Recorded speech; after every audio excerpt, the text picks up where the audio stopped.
பிரியமானவர்களே, எப்படி இருக்கீங்க? நல்லா இருக்கீங்களா? சந்தோஷமா இருக்கிறீங்களா? ஆண்டவர் இயேசு உங்க மேல ரொம்ப அன்பும் கரிசனையும் வைத்து உங்களோட பேசிக்கொண்டே இருக்கிறார்ல தினந்தோறும். இன்னைக்கு ஒரு முக்கியமான சத்தியத்தை ஆண்டவர் உங்களுக்கு சொல்ல போகிறார். எல்லாருக்குமே நம்ம நீடித்த நாளாய் வாழணும் அப்படின்றது ஆசை இருக்கும், அப்படிதானே? எத்தனை வயசு வந்தாலும் மறிக்கிறதுக்கு யாருக்குமே விருப்பம் இருக்காது. 90 வயசானா கூட இன்னும் சில வருஷங்கள் வாழ்ந்தா நல்லா இருக்கும் அப்படின்னு நினைப்பாங்க. 100 வயசானா கூட இன்னும் கொஞ்சம் நான் நீடித்திருந்தா நல்லா இருக்கும். அப்ப ஆயுச நாட்கள் நீடித்திருக்கணும் அப்படின்றதான் எல்லாருக்குமே விருப்பம். அதுக்கு ஒரு காலத்துல நான் வாலிபனா இருந்தபோது ஒரு முக்கியமான ரைட்டர், நல்லா எழுதக்கூடிய பிரபலமானவர் 100 வயது வாழ்வது எப்படி அப்படின்னு புக்கை வெளியிட்டு இருந்தார். ரொம்ப ஃபேமஸ். அது நிறைய பேர் வாங்கி வாசித்தாங்க. 100 வயசு வாழ எப்படி இருக்கணும், என்னென்ன சாப்பிடணும், என்னென்ன செய்யணும் என்பதெல்லாம் எழுதியிருந்தார். ஆனா என்ன ஆச்சு பார்த்தீங்களா? அவர் 55 வயசு கூட தாண்டல, அவர் இறந்துட்டார். 100 வயசு வாழ்வது எப்படின்னு எழுதினவரே பாதியில இறந்து போயிட்டார். அப்போ அதிக நாள் வாழுவது, நீடித்த நாள் வாழுவது, இதை அறிந்து கொள்ள எல்லாருக்குமே விருப்பம் இருக்குது. அப்படி வாழத்தை எல்லாருமே விரும்புகிறதே நம்ம பார்க்க முடிகிறது.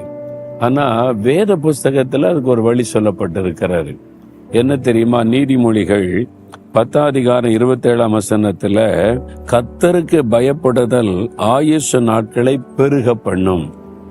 கர்த்தருக்கு பயப்படுதல் ஆயுச நாட்களை பெருக பண்ணும். உங்களுடைய ஆயுச நாட்கள் பெருகணும்னு விரும்புறீங்கல்ல? எல்லாருக்குமே அந்த விருப்பம் இருக்கும். பேரன் பேத்தி பூட்டி கண்டா கூட இன்னொரு தலைமையை பார்க்கணும்னு ஆசை இருக்கும், அப்படிதானே? உண்மை, எல்லாருக்கும் அந்த ஆசை இருக்கும்.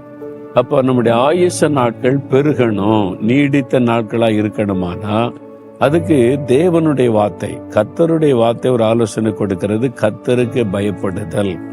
யாருங்க இந்த கர்த்தர்? அவருக்கு ஏன் பயப்படும்னா, அவர் தான் வானத்தை எப்பவுமே உண்டாக்கினவர், நம்மை சிருஷ்டித்தவர். அவரை குறித்த ஒரு பயத்தோட நம்ம வாழ்ந்து கொண்டு வந்தோமானால் ஆயுச நாட்களை அவர் பெருக பண்ணுவாராம். ஏன்னா நம்முடைய ஆயுச நாட்கள் அவர் கையில தான் இருக்குது. அவர் அதை பெருக பண்ணணுமானா கர்த்தருக்கு பயப்படணும். கர்த்தருக்கு பயப்படல தெரியுமா? பொல்லாப்புக்கு விலகுவது, பாவத்துக்கு விலகுவது. சும்மா கர்த்தருக்கு பயப்படுறேன்னு சொல்லிட்டு இப்ப சிகரெட் அடிக்கிறது, குடிக்கிறது, இஷ்டப்படி வாழ்றது, ஏதோ வாரத்துல ஒரு நாள் பக்தியா சர்ச்சுக்கு போறது, அதல்ல. அனுதின வாழ்க்கையில ஒரு நீதியா, நேர்மையாய், பரிசுத்தமாய் வாழ ஒப்பு கொடுத்து வாழ்ந்தா உங்களுடைய ஆயுச நாட்கள் பெருகும் என்பதுதான் அதுக்கு அர்த்தம்.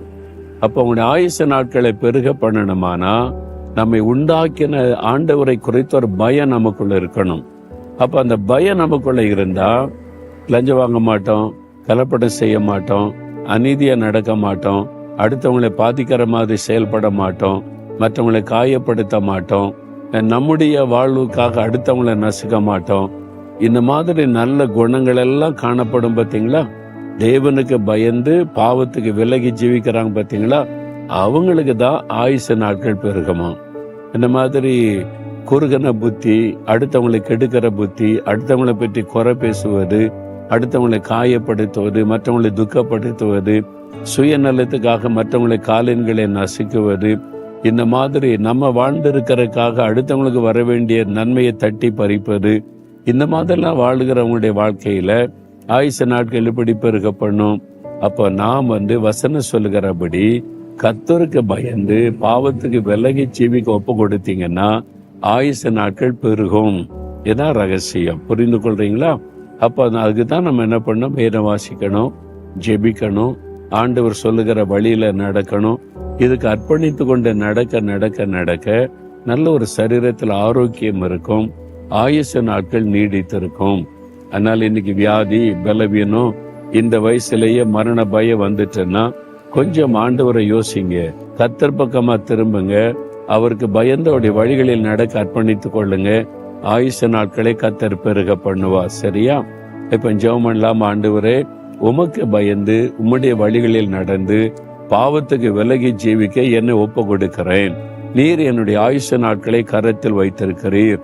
அதை பெருக பண்ண உம்மாலே முடியும். எவ்வளவு காலம் நான் இந்த பூமியில் இருக்க நீர் சித்தம் கொள்ளுகிறீரோ அவ்வளவு காலம் ஆரோக்கியமாய், சுகமாய், மகிழ்ச்சியாய் இருக்க அருள் செய்யும். இயேசுவின் நாமத்தில் ஜெபிக்கிறேன். ஆமேன், ஆமேன்.